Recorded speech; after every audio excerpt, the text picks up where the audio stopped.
반갑습니다. 지식 큐레이터 K입니다. 그 대중 스피치를 가지고 이번 컨텐츠를 지속적으로 제가 좀 딜리버리 하고 있는데요.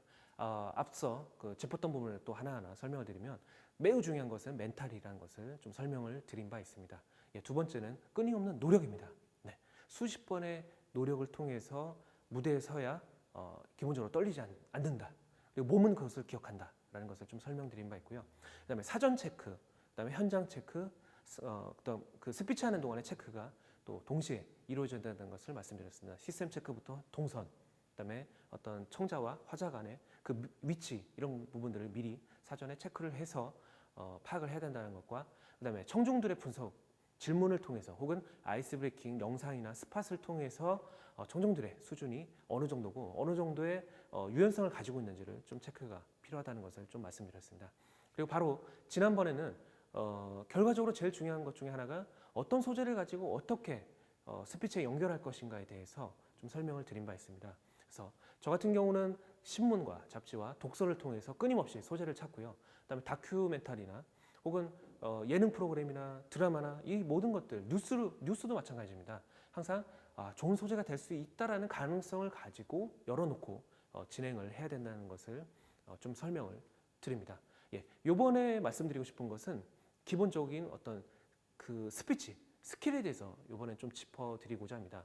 기본적으로 이 제스처를 또 사용하는 것이 기본적으로 매우 중요합니다. 가만히 이러고 있는 것과 가만히 뭐 이러고 있는 것은 매우 좀 이상해 보이거든요. 그래서 적당한 이 제스처를 활용하는 것이 되게 중요하고요. 그 다음에 어떤 포인트, 강조점이 났을 때는 좀 더 약간 크게, 예를 들면 서프라이즈 하는 거랑 분명히 다르거든요. 그런 부분에 대해서도 제스처를 적당하게 쓰는 것이 되게 중요한 거고, 그 다음에 무선 포인트를 쓸 때도 되게 주의할 것이 무엇이냐면 그 빨간 포인터를 그 어떤 슬라이드든 어떤 그 대상에다가 쏠 때 많은 분들이 막 이걸 돌리거나 흔들거나 이런 경우가 많아요. 그러면 그 보시는 분한테는 되게 산만하고 눈도 아파요. 그 빨간 점이 여기서 막 왔다 갔다 하고 그러면. 그래서 항상 고정된 위치에서 가리키는 정도로만 활용해야 된다는 것을 말씀드리고요. 그 다음에 수백 명이 있을 때, 수십 명이 있을 땐 괜찮아요. 수백 명이 있을 때 누구나가 나를 보고 있다라고 그 스피치하는 사람이 나를 보고 있다라고 착각을 불러일으키는 시선 처리가 있습니다. 바로 그 Z자로 보는 방법이 있습니다. 저 뒤쪽부터 Z자로 청중들을 보는 방법을 천천히 시선을 그렇게 두면요, 놀랍게도 청중들은 저 사람이 나를 보고 있구나라고 착각을 불러일으킵니다. 그 다음에 W자로 해서 보는 방법도 있습니다. 그래서 그런 시선 처리를 통해서도 청중들을 좀 압도하는 부분이 있고요. 그 다음에 제가 좀 주로 쓰는 거는 이렇게, 지금은 이제 촬영이기 때문에 제가 고정적으로 있지만 제가 뭐 특강을 하게 되면 보통은 저는 막 돌아다닙니다. 뭐 수십 명이든 수백 명 상관없습니다. 앞뒤로 막 돌아다니면서 결과적으로 그것이 제가 무대를 장악하는 어떤 그런 부분도 있고요. 자신감이 있다는 것을 또 청중들한테도 보여주는 요소이기도 합니다. 그래서 그런 부분에 대해서는 가만히 이렇게 서 있거나 그냥 거기서만 왔다 갔다 하는 것보다 많이 왔다 갔다 하고, 그리고 그 앞에서 질문을 드리는 것이 매우 중요하고 다이나믹하다라는 것을 좀 설명을 드리고요. 그리고 그 분위기를 그렇게 주도하고 나서는 또 목차를 되게 중요하게 구성을 해야 됩니다. 기본적으로 그 컴팩트하게 가야 되고 기승전결이 명확하지 않으면 청중들을 지루할 수가 있고요.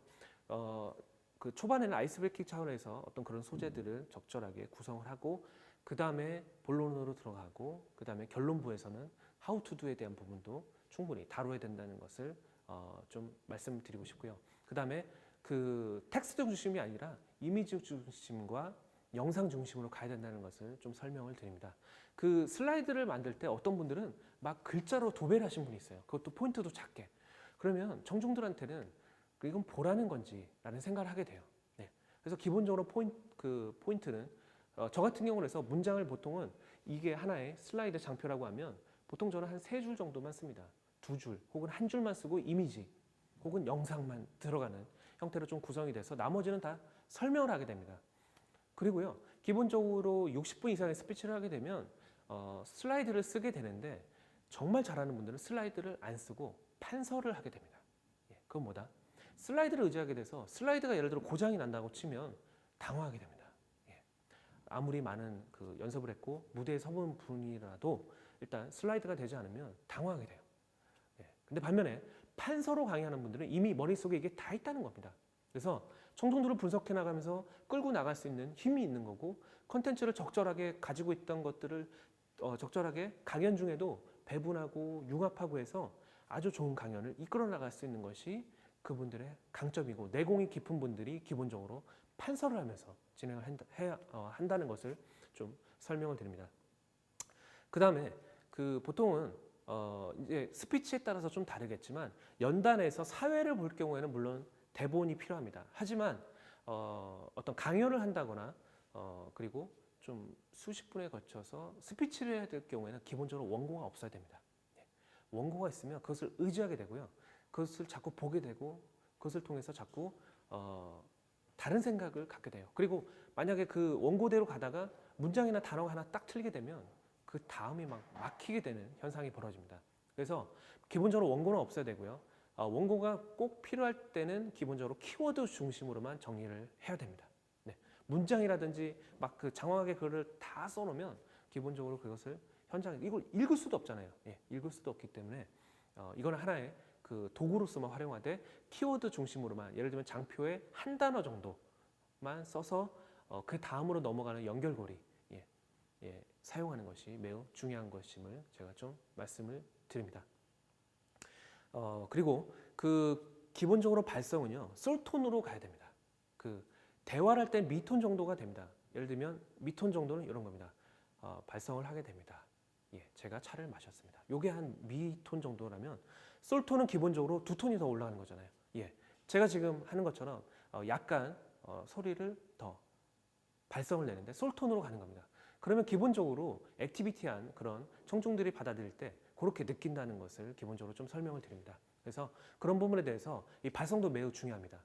그래서 내성적이고 이런 것이 매우 중요한 것이 아니고 오히려 어떤 발성을 가지고 해야 되는 것인가, 그게 되게 중요하고요. 그래서도 아까 말씀드린 대로 복근 운동과 하체 운동이 기본적으로 가미가 되는 것이 발성에 매우 도움이 되거든요. 예, 복근 운동을 많이 하게 되면 기본적으로 배심이 생기게 되고 솔톤을 하게 되는데 기본적으로 활용이 된다는 거. 그리고 당연히 흉식 호흡이 아닌 복식 호흡을 통해서 호흡을 해야 스피치 하는데도 크게 문제가 없다는 것을 좀 말씀을 드립니다. 예, 오늘은 좀 스킬적인 부분을 다루었는데요. 조금 다시 정리를 하면 기본적으로 그 청중을 볼 때는 W자와 Z자가 있다는 것을 좀 설명을 드렸고요. 포인터 같은 경우도 흔들거나 이러지 말고 그 방향으로만 딱 쏘고 딱 썼으면 바로 딱 안 쓰는 형태로 진행을 해야 되고, 기본적으로 슬라이드는 활용을 하지 않는 것이 좋다, 판서를 하는 것이 좋다라는 설명을 드렸고요. 공교롭게도 PPT를 써야 되는 경우더라도 이 기능을 좀 많이 모르는데요. 거기에서 그 화면을 이제 다시 스피치를 하게 되면 화면을 좌판에 B를 누르면 블랙 기능이 있습니다. 그건 뭐냐면 이 화면이 블랙으로 딱 되고요. 빔도 딱 화면이 꺼집니다. 예, 그렇게 되고 본인한테 다시 집중하게 만들어야 되는 겁니다. 이거는 하나의 도구가 되는 거고요. 모든 거는 청중이 본인한테 집중이 돼야 되고 스포트라이트가 돼야 된다는 전제로 가야 되기 때문에 도구로서만 활용하고 이거를 계속 읽고 여기를 보세요라고 하는 것들은 매우 좋지 않은 스킬이다라는 것을 좀 설명을 드리고요. 그리고 대본 없이 기본적으로 해야 되고 머릿속에서 정리를 한 상태에서 끊임없이 노력을 통해서 정리를 하고 스피치를 해야 된다는 것을 좀 설명을 드리면서 오늘 순서를 좀 마무리 짓도록 하겠습니다. 감사합니다.